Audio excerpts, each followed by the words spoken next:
We've got the frickin' pillows. We've got the walkie-talkie. We've got your number plate. So whoever you fucking are, very frustrating.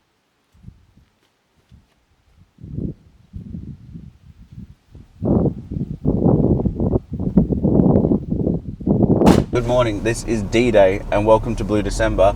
I'm Brad and Kim is currently holding the camera, which is a little harder because the other format we were able to film both of us at the same time. We're currently on our way to Manjimup and we are just doing a pit stop before we make our way to Denmark, which is 2 hours and 40 minutes outside of where we live in Bridgetown, south of Western Australia. The point of Manjimup is we're doing a bit of a pit stop for some food, fuel, and fuel for ourselves as well. I've also missed my turn whilst I'm talking. Currently stopping here. We're going to get some coffee, maybe a toastie on the way. We're going to Southern Forest Roasters. Sorry if I butchered that name, but I think I'm pretty close. Manjimup's only about half an hour outside of Bridgetown, so not too bad. It's like going to your local shops when you're in the country. So right now we are going to make our first pit stop for the day, which is the Southern Roastery. That's where we're going to get a coffee and potentially some food.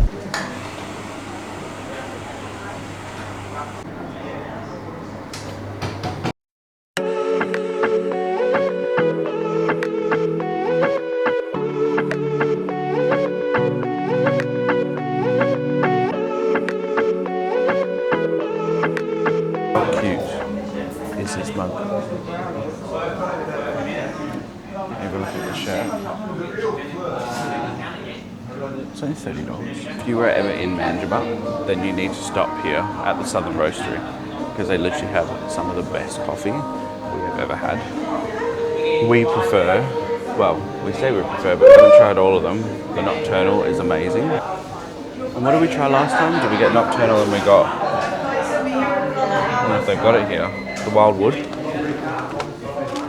smaller packet for convenience. It is delicious, really good. But yeah, you can try a whole selection if you want to. Here they have all their roasts available for you to try. So if you want to grab a coffee and try any of the specific roasts, then they can do it for you. Got the goods. Coffee is a much needed one. Very, very good. Cute color, my color. But yeah. And then we also got, for a little actual sustenance, a little bit of a ham and cheese croissant. And that's what we're gonna have snack in a minute, but I'm just indulging in this coffee.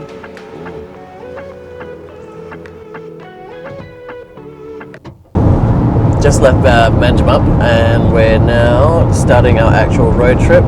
And we don't know when the next stop's going to be, so we're going to keep an eye out for that one there.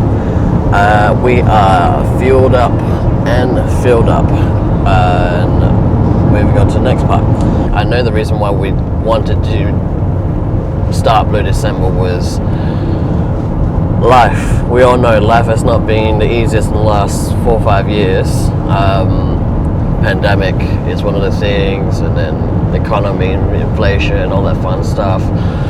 It's made it a little bit more difficult to enjoy life. So traveling over to another country is kind of like one of the biggest thing that we want to do, but because of everything, it wasn't a viable option. So the next best option is traveling Australia first, because we still get to travel, we still get to do the adventures. It was just within our backyard first, and then we'll develop that a little bit more into something a little bit bigger down the track, hopefully.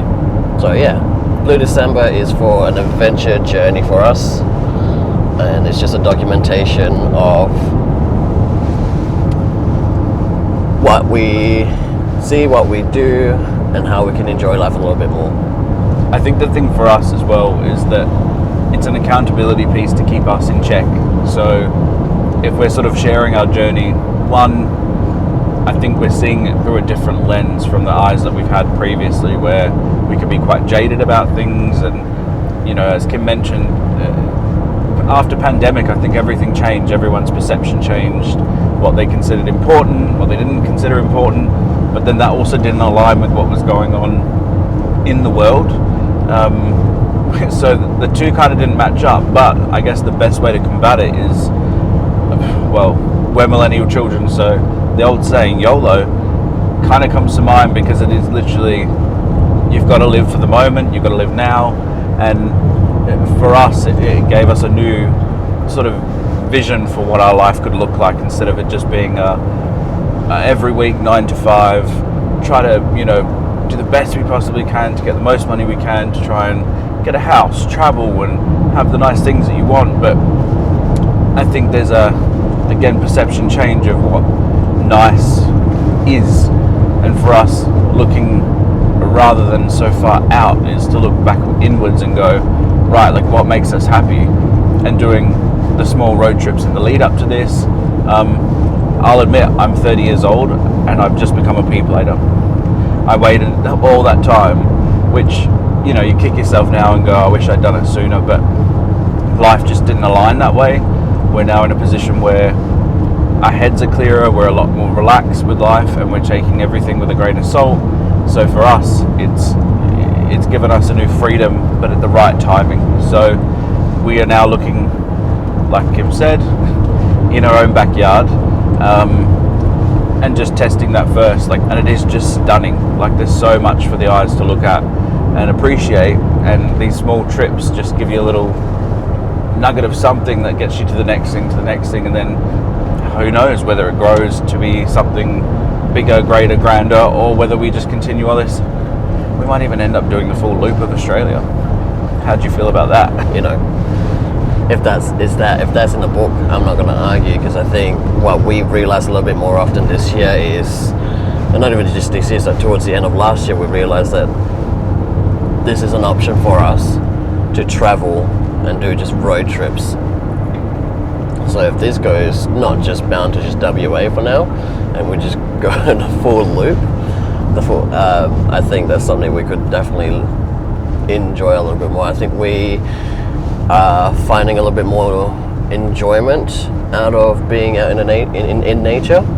So having that option is probably pretty good deal for us. The other thing, the reason why we like doing all this is because it gives us an opportunity to do the creative stuff of what we're doing now with the videos, but not just the videos, it's the photography that comes with it. It's the aesthetics that we can achieve out of it. It's the whole alignment to what we want in our life as well. Well, it's kind of the ultimate hobby to have, right? That you can pick up a camera and capture amazing vistas and the stunning trees, and capture animals that you wouldn't normally see just hanging around the city and trying to do your day-to-day job, and you're so tired that you end up kind of opting out for what we now consider simpler things. So yeah, it's very exciting for us to be able to go on these adventures, push ourselves to go from one to the next and see where it takes us. And it pushes us outside our comfort zone, of a sort of comfort zone situation where we know we actually don't have these limits that we've put on ourselves. It's just we've told ourselves that we've got these limits, or we've taken what we thought was the easy road, but now we're literally on the easy road. And for us, we don't want to have another Blue December, and it was that turning point of coming to another December at the end of a year where you're reflecting on the year that was, and kind of questioning your choices and thinking about how could we have done that differently, or what do we need to achieve. It's not about that anymore. It's really goal setting for us, and being able to look at these memories that we're building and be so happy with the end of the year to go, wow, this isn't such a Blue December after all, because we've got a lot to be happy about, a lot to appreciate. We have each other, our health is good, life is good, and it's finding happiness in those simple moments together especially. So hopefully you guys find something out of that maybe inspires you. And what inspired us the most, which I know Kim will talk about a lot, is Jammy Kids. Now, watching them was very inspirational, and we've managed to get them onto a few other people as well, including my parents, which is crazy. But watching two near 30-year-olds just go and just give everything a go. Like, it's just, nothing's a hassle, and they're willing to go through the emotions with you, sort of, you know, in real time with them and what's going on, and choosing to go from the UK into Africa. Like, it's incredible, and we're really looking forward to being able to not replicate it, but have a little slice of our own piece of that and see where it takes us.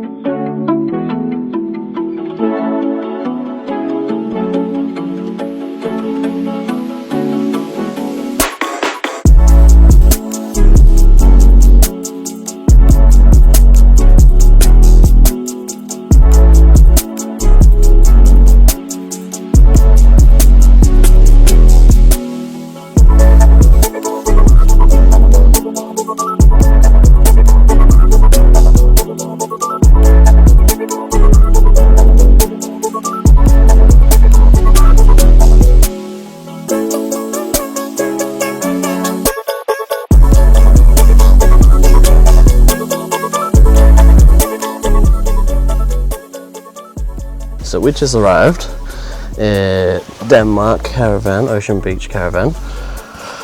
Just parked for now, and we are about to unload the car. So a bit of a quick preview of what we got to work with. Don't know if you can see at the back there. That's just my bag hanging. I'll give you a quick tour.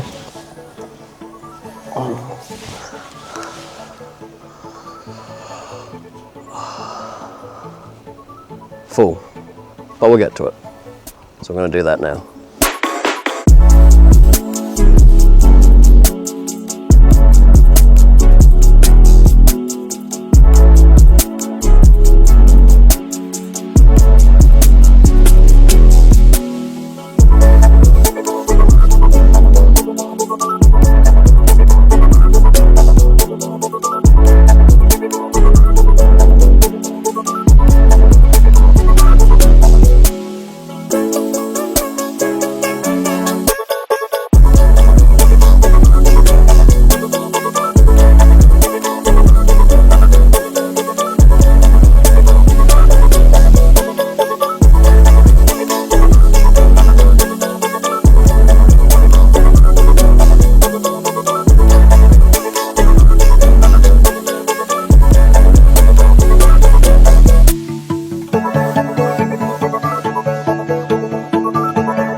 So we're finally in Denmark now, and we've done all the tent stuff.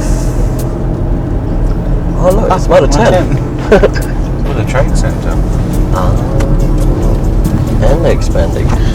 We are now in Denmark. We are currently going around, well, not going around, we're going through into Denmark now, just to have a little bit of a look around, see what they've got for us, and just, you know, do a little bit of a stroll, see what they have.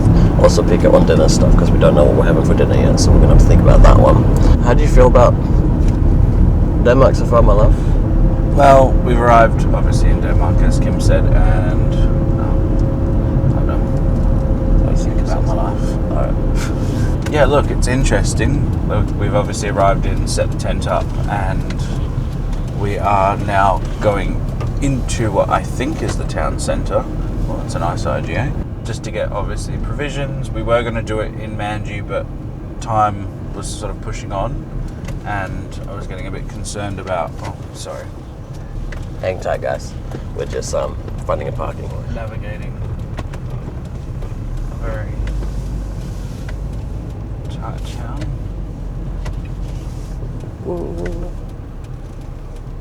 Let me finish up. So, we skipped out on the idea of picking up food while we're at Manjimup because one of two things. One, we already ate. Two, it was on a time crunch a little bit. So, we decided to just keep going because we weren't hungry anyway. So, we kind of left the snacky snack tool now. So, that's what we're doing is we're going to go pick up some. My experience is that the streets are quite busy and the parking spots are tight, which is okay. We got this. Luckily, to be fair, that's probably why it is beneficial that we don't have a massive car, because at least it means we have opportunities to get to places where we might not have been able to fit before. But we have arrived at what I think is the town centre. Oh God, she looks like how I feel. Sorry. We're not going to flip the camera to show you who I'm talking about. But anyway, we've got it all set up. It's day one, night one. So we'll see how the setup is sort of working out for how we've put it together, like the mattress, etc. However, in all our wisdom, it feels like we brought the whole house. But There's most bound to be important something part missing. is the pillows. We forgot the frickin' pillows. So we've got nothing to sleep on, well, for our heads, which is, very annoying. But look, you're bound to forget something. And despite the many lists that we created, it was just one of those things that we were so excited to leave this morning that we rushed out the door without making sure that we had something to put our heads on at the end of the night. Despite the fact that we asked each other if we got everything, and we didn't even think about the pillows. But we got the walkie-talkie. But anyway, so we're going to go in, do some shopping. I'm starting to get tired because it's starting to be a long day. We've been up early. It wasn't a massive drive. Like, it's not a big drive in the grand scheme of, like, bigger drives. But it's firsts for us. So for me, getting used to the concentration on the road, thinking about kangaroos jumping out, caravans in front of you, debris falling off the back of vehicles, which you will see.